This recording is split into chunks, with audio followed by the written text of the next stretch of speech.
अबे साले, ये 5 लाख का चेक था और तेरे बैंक में था 50,000 रुपए। चेक तो बाउंस होना ही था। अब ले भुगत कॉन्सिक्वेंस। ऐसा क्या आपके साथ भी हो रहा है? तो ये वीडियो है आपके लिए। अगर आप डिफेंस में कहोगे कि ये ब्लैंक चेक था, मैंने तो चेक दिया ही नहीं था, ये सिक्योरिटी चेक था, सिग्नेचर मेरा नहीं था, तो ये जजमेंट है आपके लिए। जरा सुन करके रखिए। Alright, honourable supreme Court of India एक लेटेस्ट जजमेंट पास किया है, जहां पर सुप्रीम कोर्ट का कहना है अगर इस तरीके से कोई एक्यूज्ड अपना डिफेंस चेक बाउंस केस में लेगा तो सेक्शन 138 में उसको डेफिनेटली कन्विक्शन भुगतना ही पड़ेगा। ये डिफेंस बहुत ही वीक है, हम लोग इसको एंटरटेन बिल्कुल नहीं करेंगे। तो यहाँ पर सेक्शन 138 नेगोशिएबल इंस्ट्रूमेंट एक्ट पर एक केस फाइल हुई थी, जहां पर सुप्रीम कोर्ट ने रेस्टोर कर दिया था कन्विक्शन को। तो क्या था सारा का सारा मैटर, जानेंगे आज के इस वीडियो में डिटेल में। सो हाय एवरीवन, आप देख रहे हो डिकोड द लॉ, सिंपल और सरल भाषा में कानूनी ज्ञान। वीडियो को एक लाइक, चैनल को सब्सक्राइब और जरूर इसे अपने दोस्तों के साथ शेयर कीजिएगा।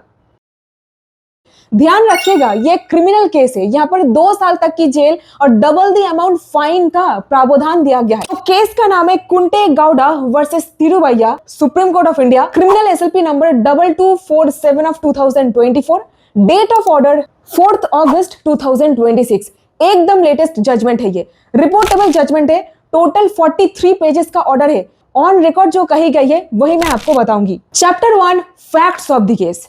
कंप्लेनेंट और एक्यूज्ड एक दूसरे को जानते थे। कंप्लेनेंट के अकॉर्डिंग दिसंबर 2010 में उसने अभियुक्त को 4 लाख का एक हैंड लोन दिया था ताकि अभियुक्त एक हाउस साइट परचेस कर सके। दोनों के बीच एक अंडरस्टैंडिंग थी कि एक्यूज्ड 1 साल के अंदर पैसा को रिपे करेगा, वापस करेगा, और इस अमाउंट पर 16% ब्याज लगेगा पर एनम के हिसाब से। लेकिन एक्यूज्ड ने पैसा वापस नहीं किया। बाद में एक्यूज्ड ने कंप्लेनेंट के फेवर में इस नंबर का एक चेक इशू करके दिया। तारीख था 20 मार्च 2013। फिर क्या, चेक बैंक में जाता है, बाउंस होकर के लौट के आ जाता है। मेमो पर यह लिखा रहता है कि इनसफिशिएंसी ऑफ फंड के चलते, अकाउंट में पर्याप्त बैलेंस ना होने के चलते चेक बाउंस हो गया है। यहीं पर लीगल नोटिस भेजा जाता है। लेकिन सवाल यहां पर यह आता है, क्या लीगल नोटिस का रिप्लाई आता है? नहीं, पैसा का पेमेंट भी नहीं हुआ था। इसी पर्टिकुलर स्टेज में मैटर पहुंच जाता है मजिस्ट्रेट के सामने। सेक्शन 138 नेगोशिएबल इंस्ट्रूमेंट एक्ट के अंदर केस दाखिल हो जाता है। केस चलता है, ट्रायल कोर्ट का फैसला यह आता है, हाँ, इस पर्टिकुलर केस में एक्यूज्ड को जेल की सजा दी गई थी। और हाँ, ट्रायल कोर्ट के सामने यह फैक्ट आया था, एक्यूज्ड ने लीगल नोटिस को पर्सनली रिसीव नहीं किया था, बट लीगल नोटिस को करेक्ट एड्रेस पर ही भेजा गया था और इस चीज को एक्नॉलेज भी किया गया था कि हाँ, एड्रेस बिल्कुल सही था। और इसी एक्नॉलेजमेंट के बेसिस पर ट्रायल कोर्ट ने कहा लीगल नोटिस का बिल्कुल वैलिड सर्विस हुई थी।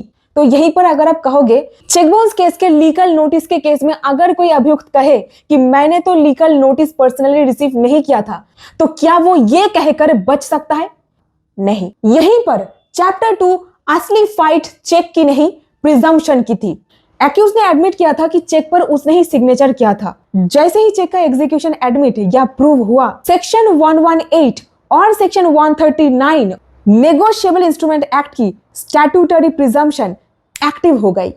इसका मतलब यह है कि लॉ इनिशियली यह मान लेता है कि चेक कंसिडरेशन के लिए लीगली एनफोर्सेबल डेट या लाइबिलिटी के डिस्चार्ज के लिए इशू हुआ था। यानी कि कानूनी रूप में आपको कोई पैसा चुकाना था, इसीलिए ही आपने चेक इशू किया था।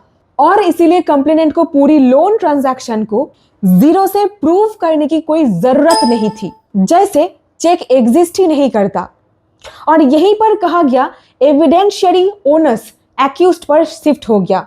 ट्रायल कोर्ट ने अभियुक्त को जेल की सजा सुना दी थी विथ 9 लाख रुपीस फाइन, और इसी के साथ ही साथ 9 लाख रुपए अगर वो देने में फेल कर जाता है तो 6 मंथ डिफॉल्ट सिंपल इंप्रिजनमेंट। तो तिरुवैया को यहां पर जेल की सजा सुना दी जाती है। और यहीं पर कहानी इंटरेस्टिंग हो जाती है। यहीं पर चैप्टर 3 की बारी। एक्यूज्ड की डिफेंस वीक था, burden of proof, onus of proof. जो लोग चेक बाउंस केस को सीरियसली नहीं लेते वही बाद में जाकर के फंसते हैं। ये दो चीज आपका चेक बाउंस केस डुबा सकता है या फिर जितवा भी सकता है। अभियुक्त ने कोर्ट के सामने कहा, ये एक ब्लैंक चेक था, सिक्योरिटी पर्पस में दिया गया था, जो 40,000 लोन के संबंध में दिया गया था, 4 लाख नहीं, और बाद में इसको मिसयूज किया गया। लेकिन कोर्ट ने देखा कि डिफेंस को सपोर्ट करने के लिए कोई कन्विंसिंग एविडेंस नहीं था, ना एटलीस्ट 40,000 ट्रांजैक्शन का कोई सेटिस्फैक्टरी प्रूफ, ना रिपेमेंट का प्रॉपर प्रूफ, और ना ही चेक रिकवर करने के लिए कोई कंटेम्पोरेनियस एक्शन। 2014 का लीगल नोटिस भी कोर्ट ने आफ्टर थॉट माना। आफ्टर थॉट बोले तो बाद में सोच करके समझ करके ये मतलब प्रस्तुत किया गया एक डिफेंस है, सो आफ्टर थॉट। लेकिन cheque bounce section 138 negotiable instrument act का केस इससे पहले ही शुरू हो चुका था। यहीं पर फाइनेंशियल कैपेसिटी का इशू आता है। मैटर अभी हाईकोर्ट में है। हाईकोर्ट ने सोचा जब कंप्लेनेंट की इनकम सिर्फ 20,000 से लेकर के 25,000 रुपए पर मंथ है, तो वो 4 लाख कैसे लेंड कर सकता है? यानी जो आदमी 20,000 से लेकर के 25,000 पर मंथ कमाता हो, वो 4 लाख का लोन कैसे? यही चीज को देख करके हाईकोर्ट ने बोला कि नहीं, अभियुक्त को बेकसूर खलास करना चाहिए, और ऐसा हुआ भी। मैटर अभी पहुंच गया सुप्रीम कोर्ट के सामने फाइनल डिसीजन की बारी, और यहीं पर आकर के लोग फंसते हैं। तो ध्यान से समझिए, क्रिमिनल केस में गिल्ट को बियॉन्ड रीजनेबल डाउट प्रूफ करने का अल्टीमेट बर्डन कंप्लेनेंट पर ही रहता है। लेकिन चेक बाउंस केस में सेक्शन 138 के अंडर स्टैट्यूटरी प्रिजम्पशन अप्लाई होने के बाद उस प्रिजम्पशन को रिबाट करने का ओनस, यानी कि उस प्रिजम्पशन को खारिज करने का ओनस, सिंपल भाषा में समझ लीजिए, ओनस इक्वल्स टू जिम्मेदारी, प्रमाण करने की जिम्मेदारी।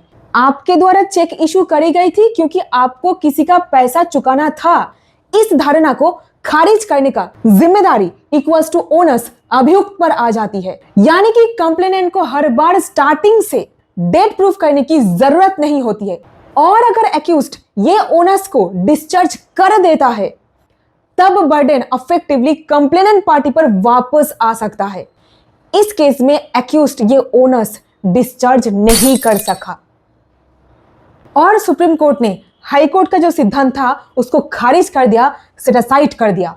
तो इस पर्टिकुलर केस में under section 138 negotiable instrument act एक बार बोल रहा है सिक्योरिटी चेक था, एक बार बोल रहा है ब्लैंक चेक था, एक बार बोल रहा है हाँ सिग्नेचर तो मेरा ही था, मिसयूज किया गया। अभियुक्त के द्वारा प्रिजम्पशन यानी कि लीगली एनफोर्सेबल डेट था, यह प्रिजम्पशन को खारिज ही नहीं कर पाया। एक्यूज्ड स्टैट्यूटरी प्रिजम्पशन को रिबाट नहीं कर पाया under section 118 and section 139 of the negotiable instrument act. उसको डिसलॉक करने के लिए कोई भी सफिशिएंट कोजेंट एविडेंस नहीं ला पाया अभियुक्त ने। सो कोई भी एविडेंस नहीं था अभियुक्त के पास। फिर से कन्विक्शन की सजा को रिस्टोर कर दिया।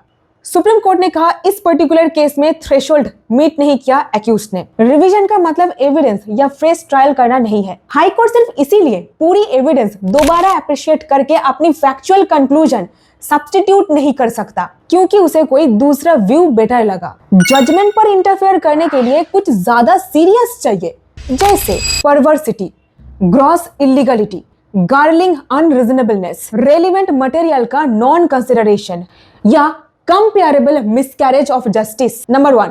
पॉइंट नंबर 2, हाईकोर्ट ने रिविजनल जुरिस्डिक्शन एक्सीड कर दी थी। दो लोअर कोर्ट्स के कॉन्करेंट कन्विक्शन को हाईकोर्ट ने एविडेंस को रीअप्रिशिएट करके रिवर्स कर दिया, जबकि रिकॉर्ड में कोई परवर्सिटी या गार्लिंग एरर नहीं था जो रिवीजन में इंटरफेयर जस्टिफाई करता। एविडेंस दे करके तो आपको साबित करना पड़ेगा, है ना? तो एविडेंस ही नहीं ला पाया अभियुक्त ने, इसके चलते कन्विक्शन की सजा कंफर्म हो गई। सो तिरुवैया यानी अभियुक्त यहाँ पर प्रमाण करने का जो जिम्मेदारी है उसको शिफ्ट कर ही नहीं पाया कंप्लेनेंट कुंटे गाउडा के ऊपर। तो यहीं पर समरी में बस 2 पॉइंट आपके लिए। इस जजमेंट के 2 लेग्स है। पहला, जैसे ही अक्यूज्ड चेक को एडमिट करता है, section 139 and section 118 negotiable instrument act के कंप्लेनेंट पार्टी के फेवर में स्टैट्यूटरी प्रिजम्पशन क्रिएट कर देता है, और एक्यूज्ड को एक प्रोबेबल और क्रेडिबल डिफेंस के थ्रू उस प्रिजम्पशन को रिबाट करना होता है, खारिज करना होता है कि मुझे तो कोई पैसा चुकाना ही नहीं था, कोई पैसा लौटाना नहीं था, ये तो झूठ बोल रहा है। लेकिन सिर्फ डिनायल से काम नहीं चलेगा। यहीं पर आता है दूसरा लेग। जब 2 कोर्ट्स कॉन्करेंटली एक्यूज्ड को कन्विक्शन कर चुका है, तो हाई कोर्ट रिविजनल जुरिस्डिक्शन में सेकेंड अपीलेट कोर्ट की तरह बिहेव करके एविडेंस को रीअप्रिशिएट नहीं कर सकता जब तक परवर्सिटी या गार्लिंग मिसकैरेज ऑफ जस्टिस ना हो। तो हाई कोर्ट अपीलेट फोरम है, कोई ट्रायल कोर्ट नहीं। जजमेंट लिंक डिस्क्रिप्शन बॉक्स पर मौजूद है। ये सेक्शन 138 नेगोशिएबल इंस्ट्रूमेंट एक्ट के ऊपर एक बहुत ही इंपॉर्टेंट जजमेंट है। So that's it in this video. उम्मीद करती हूं आपको इस वीडियो से कुछ ना कुछ वैल्यू मिला है। अगर मिला इसे एक लाइक, चैनल को सब्सक्राइब और जरूर इसे अपने दोस्तों के साथ शेयर कीजिएगा। मिलती हूं ऐसी और वीडियोस के साथ। बहुत बहुत धन्यवाद।